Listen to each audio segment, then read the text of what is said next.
교수님, 네네. 부모가 네. 예를 들어서 자기 아이를 학교에 보내놓는 입장이니까 우리 아이가 학교에서 잘 하고 있는가, 어떤 아이인가를 잘 또 파악을 해서 선생님에게 우리 아이를 또 맡기는 것도 중요한데 그렇죠. 네. 실질적으로 부모들이 자신들의 아이를 잘 모르고 있다라는 또 지적도 있더라고요. 네네. 실제로 그 학교에서 문제가 생겼을 때 부모님들이 하시는 말씀 중에 상당수는 뭐냐면 우리 아이는 그런 아이가 아니에요. 우리 애가 그럴 리가 없어요. 우리 애가 집에서 얼마나 착한데. 그런 이런 말씀 많이 하시거든요. 근데 그 아이가 착하지 않다는 핵심이 아닙니다. 그 아이가 아무도 그 아이가 나쁜 아이라고 얘기하지 않았어요. 그 상황에서 나쁜 행동을 한 거죠. 네. 그렇죠. 그러면 그 상황에서 그런 나쁜 행동을 한 건 지적을 받아야 되는 겁니다. 왜냐하면 혼자 살아가는 게 아니고 다른 아이들과 또 혹은 선생님과 학교라는 공적인 공간에서 생활을 할 때 필요한 것들을 배워나가는 거죠. 근데 문제가 있었다고 하면 우리 아이가 얼마나 착한 아이인데 그럴 리가 없다라고 말씀을 하시는 거예요. 그러면 그런 경우에 조금 더 자세하게 들어가 보면 부모님이 아이들과 학교 생활에 대해서 대화를 많이 안 하셨을 가능성이 높아요. 아이들과. 네, 그러니까 집에 있을 때 본인들이 보실 때는 그대로 보이니까 잘 아시겠지만 네. 학교에는 안 보이고 네. 그리고 대화도 별로 안 하셨기 때문에 잘 모르시는 거죠. 그래서 그런 것들을 조금 많이 좀 들어가 보셔야 되고요. 그리고 아이들은요, 사실은 부모를 많이 닮았습니다. 부모의 거울이라고 하잖아요. 네, 네. 그래서 우리 아이가 특정 상황에서 어떤 행동들을 했다, 혹은 어떤 행동을 하는 경향이 나타난다. 그럼 내가 혹시 이런 행동을 하지 않았을까라는 생각을 꼭 해보셔야 되고요. 그 생각을 해보시면 답이 나오거든요. 본인이 어떻게 그런 행동을 교정했는지를 알고 있기 때문에 그렇게 좀 접근해 주셨으면 좋겠어요. 근데 그렇게 자각할 정도의 부모님이면 선생님하고 마찰도 안 일으킬 것 같고. 그렇죠. 애들 그래서 교육도 더 잘하실 것 같은데. 그렇죠?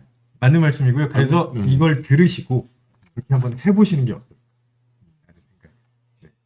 그렇죠. 또 우리 아이의 모습. 사실 아이가 학교를 간다라는 것도 일종의 사회생활을 하는 거니까. 맞습니다. 네.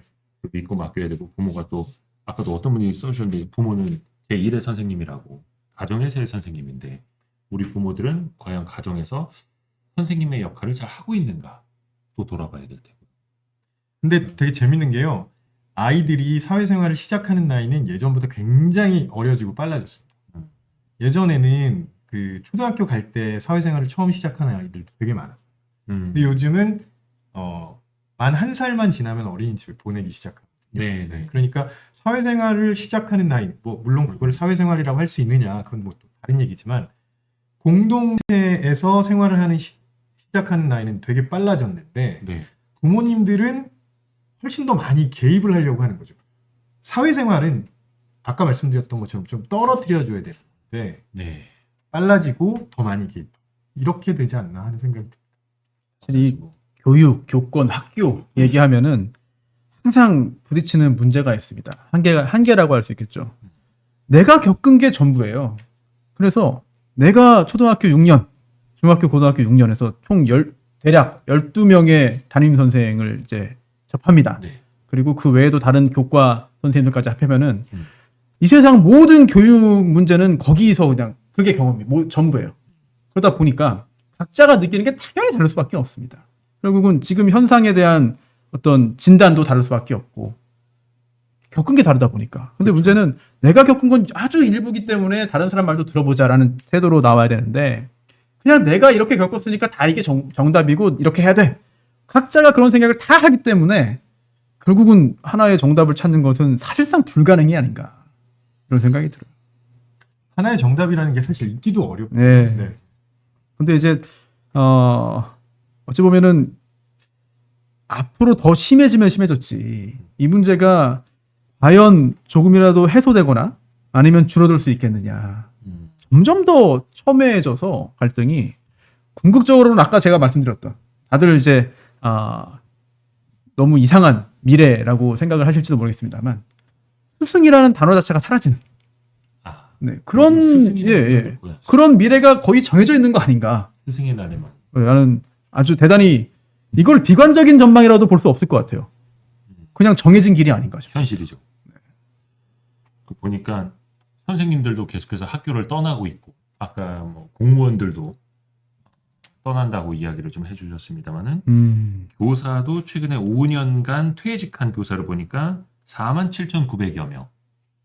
교사 못 해먹겠다. 이 돈 받고 감정 노동하면서 네. 그냥 안 하고 말지. 아. 이렇게 퇴직하는 그냥 떠나버리는 선생님들도 늘고 계시다라는 거. 이게 뭐 단기간에 어떻게 바뀔 수 있는 문제도 아니고. 네. 유진선 님이 이런 댓글 주셨네요. 학기 초에 이제 관계가 라포가 형성되지 않아서 아예 관계가 어그러지면은 1년 내내 그 집을 지고 가기도 한다. 결국 이게 아무래도 교사이신 것 같은데 굉장히 좀 어렵고 중요한 임무인 것 같습니다. 근데 그게 초반에 잘 형성이 안 되면 이건 또 부모도 조력을 해야 되는 영역인데 이게 되지 않을 경우에는 교사의 어떤 고생이 굉장히 크다라는 말씀을 해주신 것 같아서 커피 선물 한 잔 드리겠습니다. 그러니까 특히 이제 학교라는 그 울타리 그 안에서는 한 번 관계가 악화되면 최소한 3년, 6년을 같이 해야 되기 때문에 또 오갈 수도 있고 그 사람이 또 담임 선생님이 될 수도 네. 있고 또 같은 반이 될 수도 있고 그래서 더 어려운 것 같습니다. 와. 함부로 전학을 시키기도 어렵고. 저는 이 댓글도 좀 와닿는데요. 기성세대 교사들이 신입들에게 뭔가 책임을 떠미는 거 아니냐. 슬기로운 탐정생활님의 글인데 시스템 자체를 바꿔서 개선해야 되는데 교사 개개인에게 기대고 있다. 이런 댓글 주셔서 좀 마음에 좀 와닿네요. 네, 슬기로운 탐정생활님께도 이게 좀 커피 드리겠습니다. 이제 우리가 좀 대안이라든지 해법을 좀 얘기해봤으면 좋겠는데 물론 이제 딱 떨어지는 정답은 없을 겁니다. 저희가 무슨 뭐 교육감도 아니고. 근데 좀 대안을 좀 얘기를 해보자면 네. 어떤 게 있을까요? 우리 교수님 혹시? 저는 일단 지금 이 상황에서 교권 회복, 혹은 교권 보호에 대한 생각을 혹은 그런 움직임 이런 얘기들을 논의 이런 것들을 하는 것도 굉장히 중요하지만 이 결국은 그 돌아가신 분도 하다 안 되니까 그렇게 의사를 표현하신 거잖아요. 그래서 당연히 그런 부분에 집중을 해야 되지만 동시에 한쪽으로 계속 쏠리면 또 다른 쪽에서 문제가 터지고 또 다른 쪽에서 문제가 터질 수 있거든요.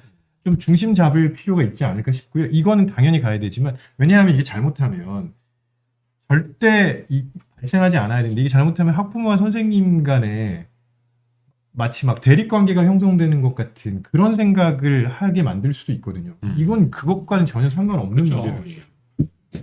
되게 잘 지내고 계시는 선생님과 학생들, 학부모들이 거의 대다수일 테고 그렇죠. 네. 그 중에 이제 작은 케이스들이 크게 이제 사회적 문제가 되는 거고 그게 좀 늘어나서 걱정일 텐데. 솔직히 좀 말씀드리면 네. 잘 지내는 교사와 부모가 대부분이라는 이야기도 너무 낙관적이고 긍정적인 거 아니냐. 뭐 별다른 관계가 없는 사람이 오히려 대부분일 것 같고. 차라리 그게 더 나을 네. 수도 있어요. 그렇죠. 교사랑 학부모가 너무 가까워도 사실은 각각 불편하죠. 가까운 관계가 형성된 것 자체가 교사들에게는 굉장히 큰 스트레스가 아닐까 싶습니다. 네. 네. 예. 밤이고 주말이고 학부모들이 선생님한테 계속 카톡 보내고. 그러니까 이게 진짜 당황스러운 상황이죠. 왜냐하면 어느 문화권이나 이 적정거리라는 게 있거든요. 적정거리. 네. 보통 서양보다 동양에서 적정거리가 좀 가깝긴 합니다. 이걸 이제 연구하는 다른 분야, 학문 분야가 있기도 해요. 프락스믹스라고. 그런데 핵심은 지금 그 선을 계속 넘고 있는 분들이 많다는 거예요. 적정거리를 유지하지 못하고 그걸 계속 넘어서 오게 되면은 이건 엄청난 스트레스입니다. 그래서 이 거리를 좀 지켜줬으면 좋겠는데요. 가장 대표적으로 지금 계속 민원 때문에 밤에도 잘 잠을 못 주무신다는 선생님들 많으시잖아요.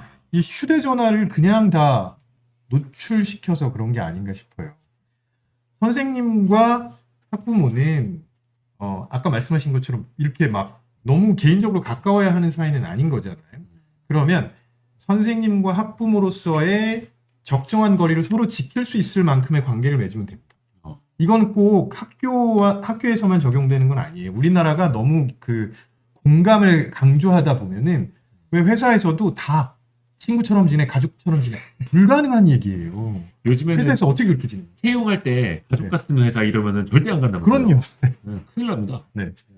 회사에서는 동료로서의 적정한 거리를 유지하면 되는 거고요. 학교에서는 선생님과 학부모로서의 적정한 거리를 유지하면 되는 겁니다.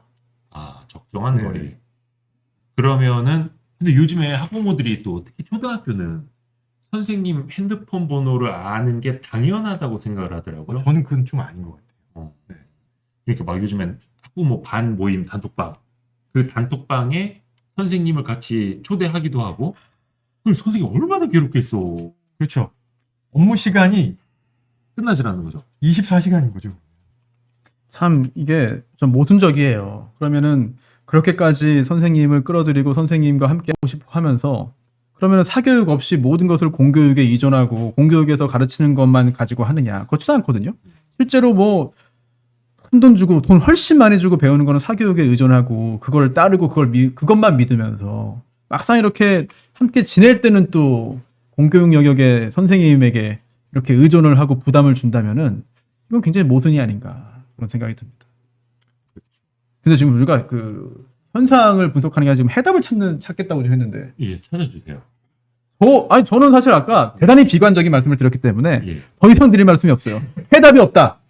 이대로 그냥 어떻게 해, 더 악화된다. 그냥 각자 살 수밖에 없다. 라는 말씀을 드릴 수밖에 없습니다. 이 영역은. 저는 며칠 전에 TV 뉴스에서 봤는데 충남의 모 초등학교에 뭐 이와 비슷한 그 교권 관련 사건이 발생을 했어요. 네. 그래서 그 해당 학생의 아버지가 교권보호위원회에서 예. 선생님한테 사과하고 재발 방지를 권고한다 이런 결정이 내려졌답니다. 부모가 교사에게 사과를 하라. 그렇죠. 네네네. 그 위원회에서 결정을 하고. 교권보호위에서 그렇게 결정을 했다고 해요. 그런 결정도 나왔어요. 네, 근데 결과적으로 그 학부모는 그런 사실도 제대로 통보받지 못했고, 네. 그 다음에 당연히 사과는 이루어지지 않았고요. 네. 선생님은 공황장애가 와가지고 질병휴직 신청하시고. 근데 제가 여기서 더 놀라웠던 건 뭐냐면 해당 학교 교장 선생님의 인터뷰가 나왔는데, 네.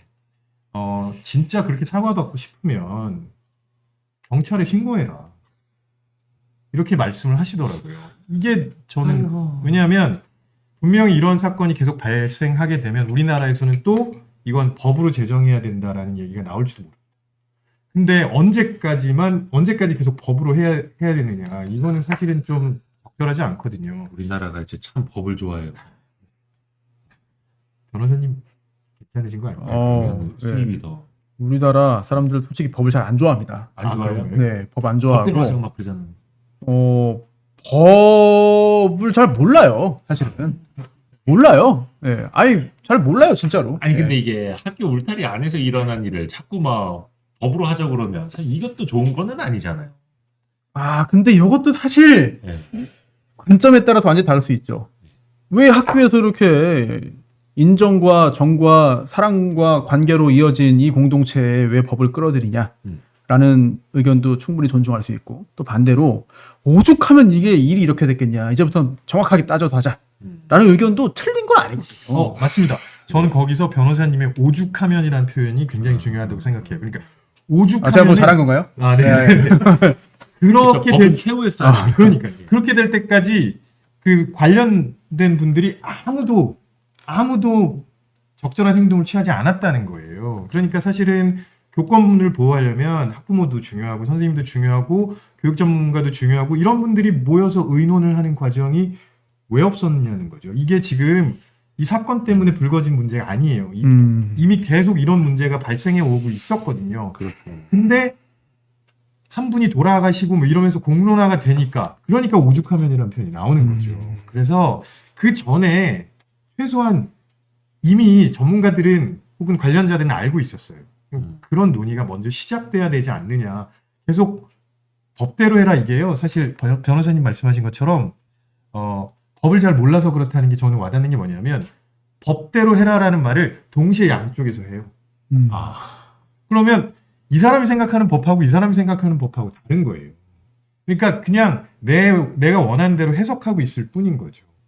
그래서 실제로 제가 어디서 봤는데 우리나라가 전 세계적으로 헌법소원이 제일 많은 나라라고 하던데 맞습니까? 그거는 약간 통계의 어떤 함정이 있습니다. 왜냐하면 이 헌법소원이라는 게 내가 나의 기본권이 침해됐다. 그러니 국가가 구제해달라라고 이제 헌법재판소에 요청을 하는 건데 대부분의 헌법소원은 우리가 이제 신문이나 잡지에서 방송에서 접하는 그런 아주 고차원적인 실제 뭐 다양한 사회관계를 반영하는 그런 헌법소원이라기보다는 기소유예 처분에 대한 헌법소원이에요. 즉 내가 고소를 당했어요. 조사를 받았습니다. 그랬는데 난 너무 억울해요. 난 이거 무혐의야. 내가 잘못 안 했어. 그런데 검사가 한참 이제 수사를 하더니 그래 뭐 봐줄게. 기소를 유예해 버립니다. 그러면 아니 나는 무죄라니까요. 나 억울하다니까요. 안 했다니까요. 근데 왜 저를 기소유예해 줘요? 저 이거 불기소로 해주세요. 무혐의로 해주세요. 라고 해서 검사에 의해서 내 기본권이 침해됐다. 이 헌법소원이 거의 대부분입니다. 그래서 우리나라가 이런 헌법소원이 많은 건 많은데 실질적으로 헌법 권리, 헌법상의 기본권 권리 의식이 투철해가지고 그게 많다고 한다면 그거는 틀린 말이 돼요. 거의 대부분은 이 검사의 기소유예에 대한 겁니다. 그것도 또 몰랐네요. 네.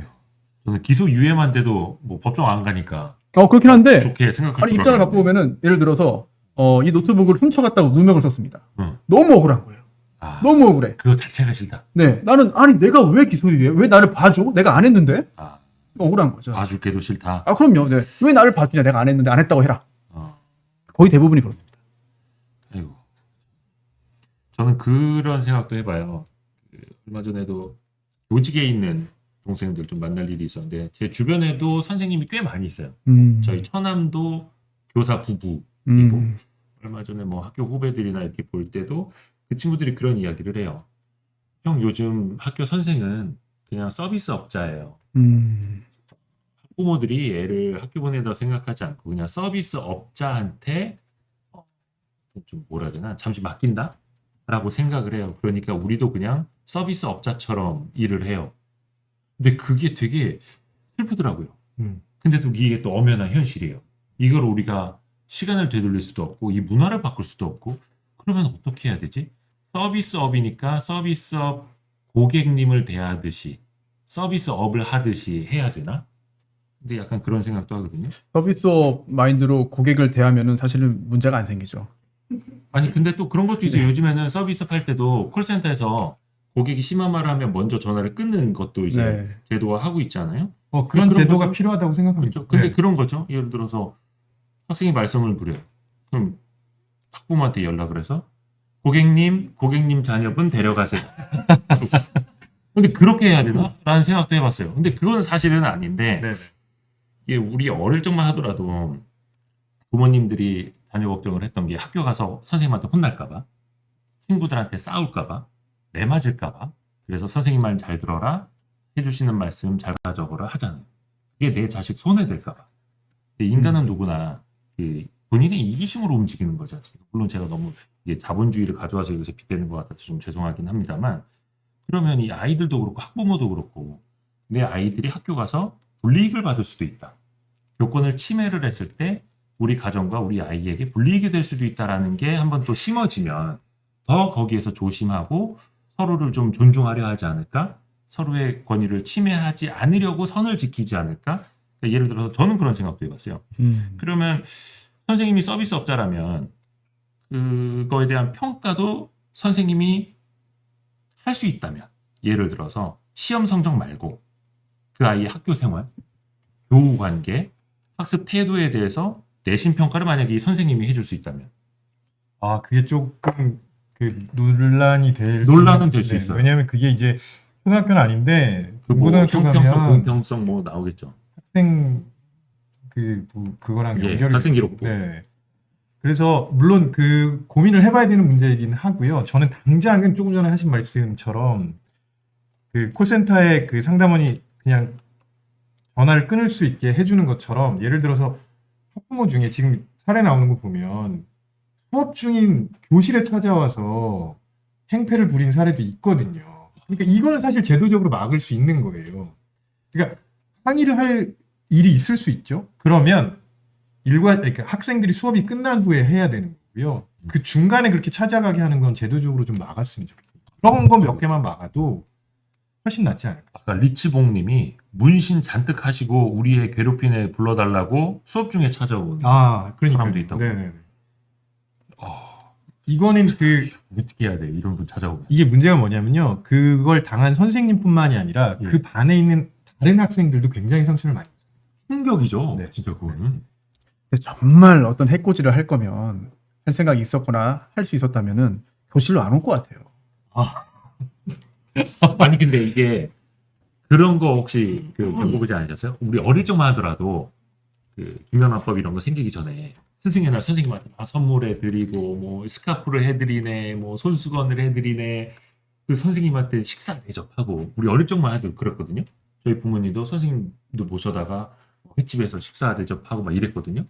근데 그때는 그게 일종의 문화 중에 하나여서 물론 이제 지켜야 되는 선이라는 건 있습니다만, 근데 어느 순간에는 이제 그게 법으로 금지가 됐고, 그래서 스승의 날에도 카네이션 선물하면 또 안 된다면서요. 김영란법 위반이라고 하면서요.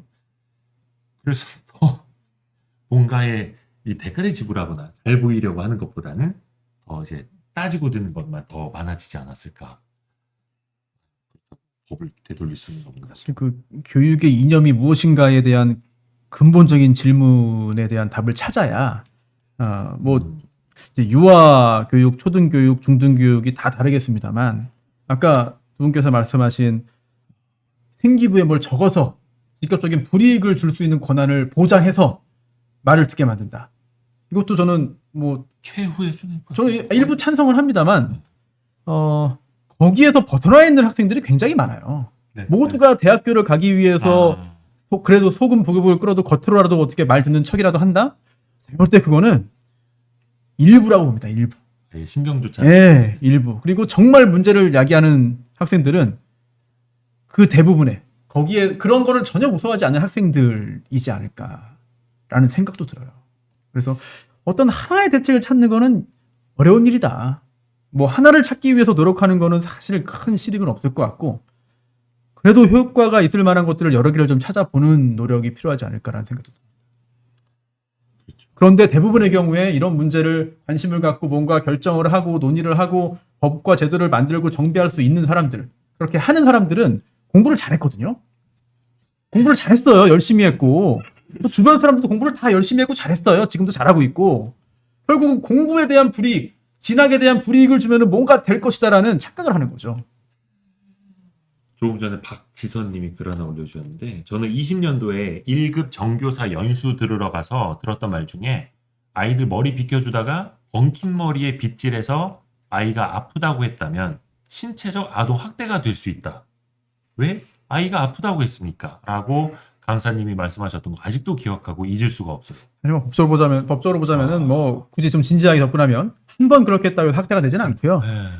하지만 그럴 수도 있으니 조심을 하라는 취지로는 이해가 됩니다. 뭐 교사 연수니까 교사에게 도움이 되는 그런 시각으로 이제 그 강의를 한 것으로 보이고요. 그러니까 부모가 그걸로 컴플레인을 걸 수 있으니 그냥 아예 그런 것도 네. 하지만 애들 머리 빗겨주지 네. 마세요 이런 거죠. 근데 사실 이것도 어찌 보면은 우리가 그 강사님이 어떤 생각을 했는지 모르겠지만 여성 교사가 여자 학생 머리 빗겨주는 거를 그냥 가정한 것 같거든요. 반대로 남자 교사 여자 학생 머리를 빗겨준다. 수업 끝났어요. 청소하고 다 딸애들 다 집에 갔어요. 예. 교실로 불러서 단둘이 무릎에 앉히고 머리를 빗겨줬다. 이거는 뭐 다른 영역의 일이 되거든요. 짜롭네요. 네, 이만큼 물론 너무 다양한 가능성과 경우를 나누면은 논의의 본질에서 벗어나기 때문에 실효성이 떨어지는 우려도 있지만 하여튼 다양한 일들이 벌어지기 때문에 그런 다양한 가능성을 다 가지고 고민을 해야 그나마 좀 효과적인 해결책이 조금이라도 나오지 않을까 싶은 생각이 들어요. 방구둥님, 얼마 전에 아이한테 안마 받고 미안해서 어깨 주물러 주신 선생님이 실제로 고소당하셨어요. 이런 하면 안 된다. 신체적인 터치도 하면 안 된다. 소신 발언 하면은 이 교사는 고소 당할 만합니다. 그래요? 네, 이건 고소 당해야죠. 조심해야 돼요. 예. 거의 요즘에 뭐 진짜 눈빛 하나만으로도 아동학대라고 하는 판국에 이거 뭐. 네, 일단 안마를 시켰다는 것도 문제고, 예. 그 다음에 어깨를 주물러준 것도 문제고. 이게 옛날 선생님이었나 보다. 이렇게. 이걸 참 어떻게 마무리해야 될지 모르겠는데 우리가 답을 찾으려고 하면 더 답이 없는 것 같아가지고. 아니 이건 답이 아까 잠깐 얘기 나왔던 것처럼 한 가지 답을 찾는다는 건 불가능하고요. 그런 답이 있을 수도 없는 거죠. 있었으면 이미 찾았을 거예요. 그렇죠. 네. 어차피 계속 변화는 빠르게 진행될 거고 사회는 점점 다양해지고 복잡해질 겁니다. 그러니까 그런 과정에서 다양한 목소리가 나온다는 거를 이해하는 게 저는 출발점이라고 생각해요. 저도 같은 생각이에요. 네. 예전에는 이런 얘기가 안 나왔어요. 근데 왜 지금 이런 얘기가 나올까? 그만큼 사람들의 요구, 사람들의 생각이 달라지고 다양해졌다는 얘기죠. 이런 거를 생각하지 않으면 왜 쟤는 저래? 예전 시각으로 지금 보면 이해 안 되시는 분들 되게 많을 거예요. 그러니까 그렇게만 보면 안 된다는 거죠. 그러니까 우리가 빠르게 변화하는 상태에서 어떤 시각을 가져야 되는지가 이거의 출발점이 아닌가라는 저는 생각을 해봅니다.